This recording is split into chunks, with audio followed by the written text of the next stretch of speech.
ओम काली। सभी हिंदू धर्म प्रेमी भाइयों बहनों को मेरा हृदयपूर्वक ओम काली। गांधी के मामले में अपशब्द बोलने के लिए मुझ पर एफआईआर दर्ज हुई। मुझे उसका कोई पश्चाताप नहीं है। गांधी ने किया क्या है हिंदुओं के लिए? विश्वासघात किया है देश का। 14 वोट प्रधानमंत्री पद के लिए सरदार वल्लभ भाई पटेल जी को थे और 1 वोट भी नेहरू को नहीं था, तो भी नेहरू को प्रधानमंत्री क्यों बनाया? और ये वंशवाद की जड़ फैलाने वाले ये गांधी ने पूरे के पूरे कांग्रेस के अन्य प्रतिभाओं का खच्चीकरण कर दिया, अन्य प्रतिभाओं को कुंठित कर दिया। एक वंश गांधी नेहरू वंश का ही बोलबाला करने लग गए। सरदार वल्लभ भाई पटेल के हाथ में अगर तब प्रधानमंत्री पद गया होता था तो भारत अभी सोने की चिड़िया बनता था, भारत अभी जगतगुरु होता था, भारत अभी चक्रवर्ती सम्राट होता था, अमेरिका से भी बड़ी पावर भारत बन जाता था। यह महान विश्वासघात भारत की जनता के साथ में गांधी ने किया, इसलिए मेरे हृदय में तिरस्कार है गांधी के प्रति। हिज हाइनेस श्रीमंत ज्योतिरादित्य सिंधिया जैसे महान प्रतिभाएं कांग्रेस में थी, है, लेकिन इस गांधी नेहरू वंशवाद के कारण उनको व्यवस्थित कार्य करने का मौका ही नहीं मिलता। इस वंशवाद के जनक गांधी हैं, इसलिए गांधी नेहरू खानदान के वंशवाद के जनक हैं, राष्ट्र के जनक नहीं, इसलिए राष्ट्रपिता नहीं है। मैं नहीं मानता, कोई माने उनकी इच्छा। दे दी हमें आजादी, बिना खड़क बिना ढाल, साबरमती के संत तूने कर दिया कमाल। ये गाना लिखने वाले को 100 जूते मारने चाहिए।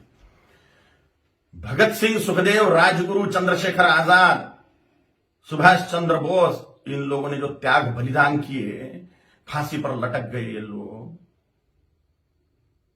इन्होंने कुछ नहीं किया देश की आजादी के लिए, ऐसा इनका बोलना है ये गाना रचने वाले का। इतने सारे महान क्रांतिकारी, स्वतंत्रता सेनानी जिनको फांसी दी गई, उसमें 80% सिख लोग हैं, 20% अन्य क्रांतिकारी हैं। इन क्रांतिकारियों ने जो अपना त्याग बलिदान किया वह व्यर्थ मान लिया ये गाना रचने वाले ने, सारा का सारा श्रेय गांधी को दे दिया। एक लाठी खाई गांधी ने कभी? ये फांसी के फंदे पर झूल गए ये नौजवान, लेकिन इनको कोई श्रेय नहीं।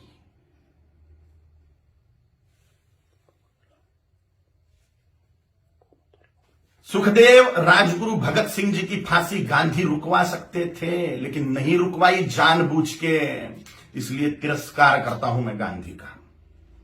इनका एक बहुत बड़ा हथियार था अनशन करना, और गांधी ने उसका उपयोग भारतीय जनता के खिलाफ ही किया, हिंदुओं के खिलाफ ही किया। बोला था कि बंटवारा मेरी लाश पे होगा, मजहब के नाम पर जो बंटवारा हुआ पाकिस्तान बांग्लादेश का, वो मेरी लाश पे होगा, ऐसा गांधी बोलते थे। लेकिन जब बंटवारा हुआ तब गांधी जिंदा थे, और बंटवारे के समय जो दंगे हुए, लाखों करोड़ों हिंदुओं को, सिखों को काट डाला गया उसमें, और लाखों करोड़ों हिंदुओं को मार के उनकी लाशें भेजी गई।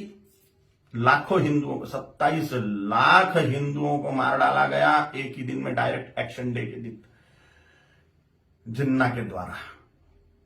और पाकिस्तान में से जो ट्रेनें आ रही थी वो लाशों से ही भरी हुई थी, महिलाओं के और पुरुषों के, बोरे के बोरे भर के महिलाओं के स्तन काट कर भेज रहे थे वहां के लोग।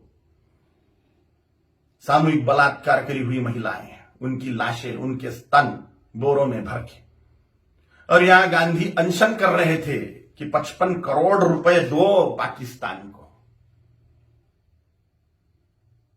जब सिख लोगों ने दंगे से पीड़ित होकर कड़कड़ाती ठंड में मस्जिदों का आश्रय लिया, तो उसके लिए अनशन पे बैठ गए गांधी कि इनको मस्जिदों से बाहर निकालो, मुसलमानों को मस्जिदें सौंप दो।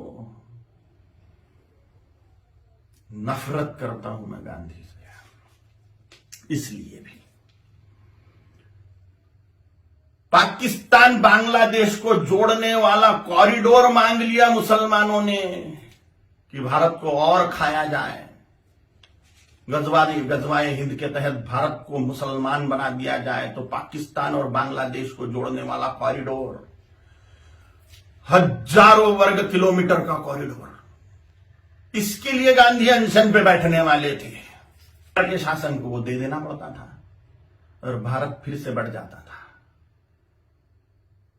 स्वातंत्र वीर सावरकर जी ने गांधी के सामने जातीयवाद तोड़ने की बात कही कि वर्णवाद, ब्राह्मण क्षत्रिय वैश्य शूद्र, यह वर्णवाद और हजारों जातियों में बटा हुआ जातीयवाद, इसको तोड़ दो और हिंदुत्व की धर्म ध्वजा के नीचे सारे हिंदुओं को एक कर दो।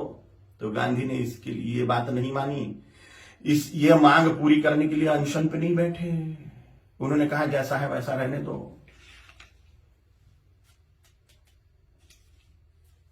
डॉक्टर बाबा साहेब आंबेडकर जी ने बोला था कि संस्कृत को राष्ट्रभाषा करो, देश की भाषा संस्कृत होनी चाहिए। तो डॉक्टर बाबा साहेब आंबेडकर की बात को संसद में मनवाने के लिए अनशन पे नहीं बैठे। ये स्वतंत्र वीर सावरकर जी का अवमान मानता हूं मैं, ये डॉक्टर बाबा साहेब आंबेडकर जी का अवमान मानता हूं मैं। ऐसी ढेर बातें हैं, ढेर बातें। कोई राष्ट्रपिता नहीं हो सकता। करोड़ों सालों से राष्ट्र है, उसका काय का पिता 200 साल पहले आया हुआ व्यक्ति कैसे पिता बनेगा? अगर पिता बनाना ही है, राष्ट्र का अनिवार्य है, तो छत्रपति शिवाजी महाराज को बनाना चाहिए, गुरु गोविंद सिंह जी महाराज को बनाना चाहिए, राणा प्रताप जी महाराज को बनाना चाहिए, आचार्य चाणक्य जी को बनाना चाहिए। और अभी के महापुरुषों को अगर बनाना है तो सरदार वल्लभ भाई पटेल जी को बनाना चाहिए, क्योंकि पूरे राष्ट्र कुल को एकत्रित करने वाले सरदार वल्लभ भाई पटेल हैं। छोटी छोटी रियासतों के टुकड़ों को एकत्रित करते हुए पूरे राष्ट्र को एक सूत्र में बांधने वाले सरदार वल्लभ भाई पटेल हैं, जिन्होंने राष्ट्र में जो टुकड़े टुकड़े थे उनको एकत्रित किया। राष्ट्रकुल को एकत्रित जिस व्यक्ति ने किया उसको ही राष्ट्रपिता का सम्मान मिलना चाहिए, ना कि हिंदुओं से पार्शियलिटी करने वाले गांधी को।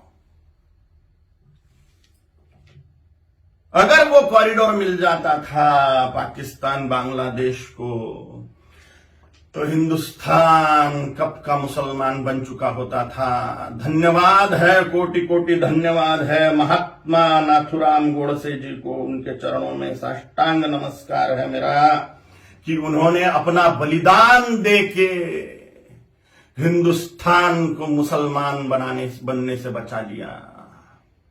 गजवाए हिंद फेल कर दिया महात्मा नाथुराम गोडसे जी ने।